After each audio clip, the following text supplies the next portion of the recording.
Hello students. So today we are going to start with new chapter number 8, food production. Okay. पहले क्या होता था in ancient time people used to go from one place to another place. उनको travel करना पड़ता था for the food. Okay, उनको food gather करने के लिए for the hunting of animals, fruits, seeds इन सब चीजों को ढूंढने के लिए इधर उधर जाना पड़ता था. ओके धीरे धीरे उनको पता चला कि सीड्स में से प्लांट ग्रो करते हैं देन उससे कल्टीवेट कर सकते हैं तो सो ऑन तो ये चीजें धीरे धीरे हमने स्टडी करी है ठीक है सबसे पहले in this chapter we are going to start with the topic that is the agriculture क्या होता है बेटा एग्रीकल्चर एग्रा मीन्स एग्रीकल्चर जहां पे हम क्या करते हैं प्लांट्स को ग्रो करते हैं that process is called as agriculture agri means field and culture means cultivate उसको कल्टीवेशन करना कल्टीवेशन मीन्स फील्ड को ग्रो करवा के उसको हार्वेस्ट करना that whole process is known as agriculture that branch of science is called as agriculture. Okay, one more term is given that is the horticulture. Horti means garden. जो garden plants होते हैं like fruits vegetables इन सब को grow करवाना flowers को grow करवाना that field that term in the science that branch is called as horticulture उसको horticulture कहा जाता है जिसमें fruits vegetables okay flowers ornamental जो डेकोरेटिव प्लांट्स हैं उनको ग्रो करवाया जाता है उनको कल्टीवेट करवाया जाता है that is the horticulture is it clear so agriculture horticulture clear हो गया इसमें अब आगे क्या क्रॉप्स ग्रो करवाते हैं जो फूड प्रोडक्शन के लिए like cereal pulses oil seeds the things we eat in a fruit cereals pulses oil seeds हो गए मस्टर्ड वगैरह ये सब चीजें हम खाते हैं दैट क्रॉप जो ग्रो करवाते हैं उस क्रॉप को क्या कहा जाता है बच्चे फूड क्रॉप जिसको ईटिंग पर्पस के लिए हम यूज करते हैं that is called as food crop the crops like jute rubber cotton that is use for the commercial purpose उस पर बिजनेस करते हैं लोग उसको सेल करते हैं आगे दूसरे सिटीज में भेजा जाता है that crops that commercial purpose crops are called as cash crops is it clear okay so cash crop clear हो गया कैश क्रॉप में टी कॉफी ये सारे जो बेवरेजेस होते हैं इनको जब हम ग्रो करवाते हैं टी कॉफी को in a big field that is called as plantation okay in उसके बड़े बड़े फार्म्स होते हैं जिसपे उसको ग्रो करवाया जाता है उसे प्लांटेशन कहा जाता है वन मोर टर्म जो फ्रूट गार्डन है जिसमें सिर्फ गार्डन्स ग्रो करवाते हैं उन्हें क्या बोलते हैं that is called as orchards जिसमें हम फ्रूट गार्डन जिसे बोलते हैं जिसमें से फ्रूट्स ग्रो करवाए जाते हैं इज इट क्लियर ये टर्म्स क्लियर हुई आगे बेटा क्रॉप्स की बात हो रही है क्रॉप्स में हमने आगे भी पढ़ के आए हैं in the lower classes in the geography also कि क्रॉप्स आगे further according to the season जब ग्रो करवाते हैं उनको 2 टाइप्स में डिवाइड किया गया है one is kharif and another one is rabi crops according to the season in that they are grown. Kharif crops like rice, jute, maize, ये cotton ये सब कब ग्रो करवाई जाती हैं इन अ सीजन मॉनसून सीजन ठीक है इसको मॉनसून सीजन में ग्रो करवाया जाता है they are called as kharif crops clear the crops like wheat, barley इन सब क्रॉप्स को क्या कहते हैं हम राबी क्रॉप्स कहते हैं जो आफ्टर मॉनसून ग्रो करवाई जाती है ठीक है that are called as rabi crops is it clear kharif and rabi crops one का क्वेश्चन आ जाता है इसकी डेफिनेशन अच्छे से नोट डाउन करना ये सारी जो मैंने टर्म्स लिखी हैं they are the pink word terms important definitions है ओके इसको साथ साथ अपनी नोटबुक में आफ्टर फिनिशिंग द लेक्चर उसको राइट डाउन कर लेना from your book and learn it next है बेटा food crops that grown in India ठीक है, इन इंडिया कौन कौन से टाइप की फूड क्रॉप ग्रो करती हैं? It is divided into 6 categories. Number 1, cereals, pulses, oilseeds, sugarcane, fiber crops and plantation crops. In 6 categories में डिवाइड किया गया है. सबसे पहले हम बात करेंगे अबाउट द सिरल्स. सिरल्स में क्या आ जाते हैं बेटा? सबसे ज्यादा प्रोडक्शन हमारे इंडिया में किस सिरल की होती है? That is the rice. Warm and wet climatic condition में इसको ग्रो करवाया जाता है.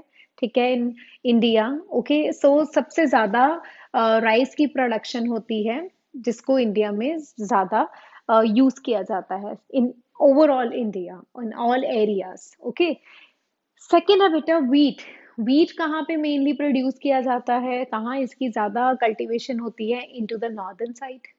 ठीक है, पंजाब साइड, हमारी साइड, ये नॉर्दर्न एरिया आ जाता है सारा. इसमें इसको सबसे ज्यादा प्रोड्यूस किया जाता है, इवन कंज्यूम किया जाता है.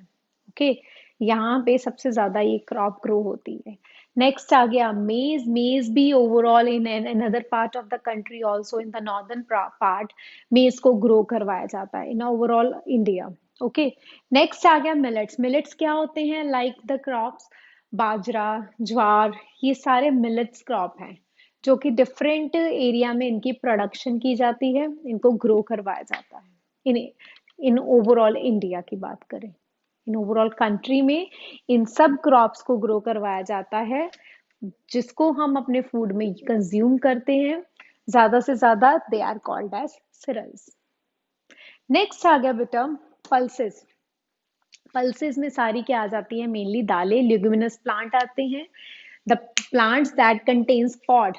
ठीक है, पॉड्स की फॉर्म में उनके अंदर ग्रो करवाया जाता है प्लांट्स को. प्लांट्स ग्रो होते हैं in the form of pods. Clear? So pulses में बेटा सबसे ज्यादा प्रोटीन कहा जाता है. हम बोलते हैं ना घर पे, पेरेंट्स भी बोलते हैं, हम भी क्लासेस में बताते हैं कि आपको कि पल्सेस को खाना चाहिए क्योंकि it's a best source of protein. सबसे ज्यादा प्रोटीन होता है इनमें. सो कौन कौन सी पल्सेस हैं हम घर पे भी यूज करते हैं इन सबको? मूंग दाल, मसूर, अरहर, चने, राजमा, चिकपी जो व्हाइट चने होते हैं. ठीक है, डिफरेंट टाइप्स ऑफ जितनी भी दालें हैं, सोया बीन्स हैं, वो सब भी that comes under the category of the pulses. ठीक है, इसको भी इंडिया में हाई कल्टीवेशन होती है इन पल्सेस की भी, in many parts. Okay, so next बात करते हैं about the oil seeds. Oil seeds like mustard, groundnut, castor oil, sunflower, ये सारे हम इन चीजों के ऑयल को कंज्यूम करते हैं. मस्टर्ड ऑयल यूज होता है घर पे. ओके, ये ग्राउंडनट की बात करें, कैस्टर, सनफ्लावर, इन सब के ऑयल्स को कंज्यूम किया जाता है. ओके, इसकी भी कल्टीवेशन इंडिया में काफी हाई है. नेक्स्ट बात करते हैं sugar cane. Number 1 cash crop है इंडिया की. शुगर केन नॉर्दर्न एरिया में मिलती है सबसे ज्यादा. किस क्लाइमेटिक कंडीशन में ग्रो करता है? Warm and moderate wet. Moderate means normal wet condition, not high wet condition, normal wet conditions, not high rainfall even. Okay, so sugar corn cane is a cash crop जो number 1 production है in an India. Okay, India में specially in the northern region, in Punjab area sugarcane की production की जाती है. काफी tall plants होते हैं, हम सब ने देखा हुआ है शुगर केन को. ठीक है, उनके प्लांटेशन कैसे की जाती है, काफी हाई यील्ड प्रोडक्शन होती है और काफी बेनिफिशियल प्रोडक्शन होती है शुगर केन की. Is it clear? Next crop that is the fibre crops. Fibre crops में 2 क्रॉप्स हैं जो सबसे ज्यादा इंडिया में प्रोड्यूस की जाती हैं. That is the cotton and the jute. जो कॉटन है उसको काफी वार्म एरिया, सनी एरिया में उसको ग्रो करवाया जाता है. काफी हॉट कंडीशंस में उसको ग्रो करवाया जाता है कॉटन को, जो as a cash crop use करते हैं हम. ओके, जो जूट है उसको warm as well as wet conditions. Okay, jute को वार्म एंड वेट कंडीशन में इंडिया में ग्रो करवाते हैं. जो कॉटन है it is grown in the Deccan part of India, जो डेक्कन एरियाज है उसमें ग्रो करवाया जाता है. In the case of jute it is grown in the Ganga Brahmaputra delta. हमने ज्योग्राफी में पढ़ा है इन सब का लोकेशन, सो आपको क्लियर होगा इफ यू रिमेम्बर। तो इसको उन एरियाज में ग्रो करवाया जाता है, जूट को। ओके, सो लास्ट बात करते हैं about the plantation crops. Plantation crops में कौन सी आ जाती हैं? That is tea, coffee, coconut and rubber. ठीक है, टी हमने, it is the number one production in India, tea and coffee. Tea cash crop में, कॉफी, ये सब cash crop, as a cash crop use करते हैं। दे आर द बेवरेजेस, हम इनको यूज करते हैं। टी को मेनली बच्चे कहाँ ग्रो करवाया जाता है? Into the hilly area, north eastern side पे। और जो कॉफी है इसको सॉदर्न साइड पे ग्रो करवाया जाता है। कोकोनट को कोस्टल एरियाज में ग्रो करवाते हैं, हाईली प्रोडक्शन वहां पे होती है इनकी। एंड बात करते हैं अबाउट द रबर, इसको भी साउदर्न एरियाज जो है इंडिया के साउथ साइड पे, वहां पे इसकी प्रोडक्शन काफी हाई होती है। They all are used as a commercial purpose. इनको आगे फर्दर ट्रांसपोर्ट किया जाता है, इसका इंपोर्ट एक्सपोर्ट होता है, बिजनेस होता है। So that is the cash crops. Plantation होती है इनकी प्रॉपर एक एरिया में, हमने टर्म पढ़ी है plantation. So plantation, tea, coffee एक प्रॉपर बड़े फार्म, बड़े फील्ड्स में ग्रो करवाया जाता है। So they are called as plantation crops. Is it clear? These all crops are clear? एक बार रीड आउट करोगे बुक में तो और क्लियर हो जाएगा। वैसे मैंने आपको की पॉइंट सारे बता दिए, और आप नहीं समझ आया तो दोबारा इसको देख सकते हो, वीडियो को पॉज करके रिवाइंड करके। So moving to the next topic, that is the horticulture. Horticulture हम ऑलरेडी पढ़ चुके हैं। क्या है term horticulture? It is a branch of science that helps in growing the fruits, vegetable, flowers, spices, uh, flowers, etc. That is called as horticulture. Okay, इसको भी आगे further बेटा इस 5 कैटेगरीज में डिवाइड किया है। Number 1 is fruits. फ्रूट्स, कौन कौन से टाइप्स ऑफ फ्रूट ग्रो होते हैं in India? It is a banana, mango, papaya, guava, lemon, apple, grapes, oranges, these all and so on. Many types of fruits that is grown in the India. Okay, so next है that is the vegetables. Vegetables कौन कौन सी grow करवाते हैं? Potato, onion, tomato, brinjal, cabbage, cauliflower, lady finger, ये सारी most of the crops they are grown in the India. ठीक है, दो कॉमन है हमारे इंडिया में जिसको ग्रो करवाया जाता है according to the season. Is it clear? So next है बेटा फ्लावर्स। फ्लावर्स को मेनली हम यूज करते हैं in India for the worship purpose. Garlands बनाए जाते हैं उसके। Okay, for the decorative purpose हम उसको यूज करते हैं फ्लावर्स को। कौन कौन से फ्लावर मोस्ट कॉमन है in India? That is the rose, lily, orchids, marigold, jasmine, balsam, sunflower. These are the flowers that is mainly grow in the India.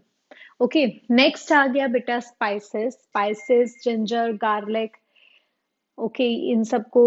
और मेनली स्पाइसेस लाइक किचन में जो use होते हैं हमारे, cloves हो गए, cumin seeds हो गए, फेनिग्रेक सीड्स हो गए, मस्टर्ड, सैफरन, क्लोव हो गए, ये सब चीजों को हम ग्रो करवाते हैं इन इंडिया। मोस्टली ये ग्रो होते हैं। Is it clear? Next, medicinal plant. India में मेडिसिनल प्लांट्स को बहुत यूज किया जाता है फॉर द ट्रीटमेंट। कौन कौन से हैं? लाइक नीम, तुलसी, जो कॉमन हम घर पे यूज होते हैं। कफ कोल्ड हो गया, चलो तुलसी वाली, जिंजर वाली टी बना के पीते हैं हम। ठीक है, these are the medicinal plants जिसको हम यूज करते हैं घर पे for the treatment purpose. Okay, neem, tulsi, turmeric, amla, ashwagandha, quinine. Quinine जिसको मलेरिया ट्रीटमेंट में यूज किया जाता है सिंकोना ट्री में। सिंकोना ट्री की बाक से क्यूनिन को ऑब्टेन किया जाता है ट्रीटमेंट पर्पस के लिए। किसके? For the malaria. Okay, these are the some medicinal plants जिनको यूज किया जाता है। बुक में आपके टेबल दिया हुआ है जिसको अच्छे से आपने वहीं से लर्न कर लेने हैं। जो यूजफुल प्लांट्स हैं, क्या क्या उनके यूजेस हैं, वो नेम वगैरह सब कुछ उसमें मेंशन है। Moving to the next topic, that is the green revolution. Green revolution क्या थी बेटा? improvements in the agriculture for high yield, काफी हाई प्रोडक्शन क्रॉप्स की। इन 20th सेंचुरी क्या हुआ था with the help of scientists, with the modern technique in the agriculture, जो practices को use किया जाता था उनकी help से वो काफी production high हो गया in the crops में, in the cultivation of crops, like in the cash crops also, especially in the areas Punjab, UP, Haryana, इन सब एरियाज में काफी प्रोडक्शन हाई हो गया था in 1960. That term is called, that improvement is called as green revolution in the agriculture in the India. तब आया था with the help of new techniques. Okay, that help them for the commercial purposes also. सो कैसे, क्या techniques में कैसे कैसे improvement आई, क्या uses हुए, we are going to discuss that. First of all, it is the cultivation of improved variety of crops. Improve varieties कैसे बनती हैं? With the help of cross breeding. दो क्रॉप्स को क्रॉस ब्रीड, दो plants को cross breed करवाया जाता है, उनकी हेल्प से एक न्यू वैरायटी ऑब्टेन होती है जिसे हम क्या बोलते हैं? हाइब्रिड बोला जाता है उसको, जिसको हाई यील्ड हाइब्रिडाइजेशन प्रोसेस कहते हैं, जिससे एक अच्छी high production improved quality plant की मिलती है. फॉर एग्जाम्पल, कोई किसी प्लांट में ग्रेन्स की प्रोडक्शन ज्यादा है but it is resistance to the diseases, वो हाईली रेजिस्टेंट नहीं है डिजीजेस से, उसको वो जल्दी प्रॉन होता है डिजीजेस का, मीन्स उसको जल्दी डिजीजेस आके इन्फेक्ट करती हैं. Then other plant we have taken with the less production of grains but is resistant to the diseases. So उन दोनों का क्रॉस करवा के हाई प्रोडक्शन ऑफ ग्रेन्स मिलती हैं और साथ के साथ वो रेजिस्टेंट प्लांट होता है फ्रॉम द डिजीजेस. सो वो इम्प्रूव्ड वैरायटी, नई वैरायटी ऑब्टेन होती है जिसे क्या बोलते हैं? हाइब्रिड बोला जाता है. That process is called as hybridization. उस हाइब्रिडाइजेशन से हाई यील्ड होती है, हाई प्रोडक्टिविटी होती है, इम्प्रूव्ड प्रोडक्टिविटी होती है. That is called as high yield hybridization. Clear? Second है क्रॉप प्रोटेक्शन. क्या किया गया? प्लांट जो फार्मर्स थे उन्होंने अपनी क्रॉप्स को प्रोटेक्शन देनी स्टार्ट की, सो दैट कि वो जल्दी खराब ना हो जाएं with the insects, with the pest. इन सब से बचाने के लिए क्या यूज किए उन्होंने? विडीसाइड्स को यूज किया. विडीसाइड्स जो वीड्स ग्रो करते हैं, जो हार्मफुल ग्रासेस वगैरह ग्रो कर जाती हैं, कोई इंसेक्ट वगैरह जो उनको इन्फेक्ट करता है, जो कीड़ा लग जाना जिसे बोलते हैं क्रॉप को, जो अनवांटेड प्लांट्स है उनको किल करने के लिए जो केमिकल्स यूज होते हैं उन्हें क्या कहा जाता है? वीडीसाइड्स कहा जाता है. Is it clear? Second term is given, that is the pesticides. Pesticides क्या है? It is used to kill the pest. Pest like insects, rodent जो क्रॉप को खराब करते हैं, उनका स्प्रे करते रहे वो, जिसकी वजह से उनकी क्रॉप काफी लॉन्ग टाइम तक सरवाइव हुई without any kind of infection. कोई इन्फेक्शन किसी डिजीज का नहीं, किसी इंसेक्ट का नहीं, किसी भी एक्स्ट्रा जो हार्मफुल वीडीसाइड्स, वीड्स ग्रो कर जाते हैं उनका नहीं. वीडीसाइड्स और पेस्टिसाइड की हेल्प से उनने उस चीज को भी ओवरकम कर लिया. नेक्स्ट, किससे ग्रीन रेवोल्यूशन आई? और with the improving fertility. Plants में उन्होंने इनऑर्गेनिक केमिकल्स डालने शुरू किए, मैन्योर्स डालने शुरू किए, इनऑर्गेनिक फर्टिलाइजर्स का यूज करना शुरू किया, जिस वजह से उनकी फर्टिलिटी इंक्रीज हुई, यील्ड इंक्रीज हुई, उनकी प्रोडक्शन इंक्रीज हुई. क्लियर? और साथ में केमिकल फर्टिलाइजर्स यूज किए जिसकी हेल्प से वो इजीली, एक तो कैरी हो जाते हैं, केमिकल फर्टिलाइजर इजीली डिसॉल्युबल होते हैं, डिसॉल्व हो जाते हैं, और जिसकी वजह से प्रोडक्शन भी काफी हाई हो जाती है. वेट नहीं करना पड़ता फॉर द लॉन्ग पीरियड उसकी प्रोडक्शन के लिए. Is it clear? Next, improving irrigation. पहले क्या होता था? फार्मर्स क्या करते थे? क्रॉप्स को ग्रो करवा देते थे and they wait for the seasonal changes. Monsoon जब आएगा तो वो प्लांट को उस अकॉर्डिंग वो ग्रो करवाते थे, उस अकॉर्डिंग उनको वाटर मिलता था, जिसको हाई वेट कंडीशन चाहिए, जिसको लो वेट कंडीशन चाहिए, उस अकॉर्डिंग उनको ग्रो करवाते थे. But in the with the help of modern practices उन्होंने क्या किया? इरिगेशन सिस्टम यूज करने स्टार्ट कर दिए, जिससे वो पूरी क्रॉप को at one time plant watering कर सकते हैं, इरिगेशन मिलती है, वाटर कर सकते हैं. They do not wait for the monsoon changes. उन चीजों की वेट नहीं करनी पड़ती, जिस वजह से भी काफी मॉडर्न प्रैक्टिसेस की वजह से with these practices green revolution हुआ था। Is it clear? So next आ गया मैकेनाइजेशन। मैकेनाइजेशन मीन मशीनरीज, उनको यूज करना शुरू किया, लाइक द ट्रैक्टर्स। उनसे कल्टीवेशन में हेल्प हुआ, उनको ग्रो करवाने में, सीड्स ग्रो सीडिंग करवाने में, इन सब चीजों में हेल्प हुई with the mechanization. New machinery आने से काफी इंप्रूवमेंट हुई। So these are the points which are to be remember for the green revolution. कैसे ग्रीन रेवोल्यूशन आई इन द एग्रीकल्चर।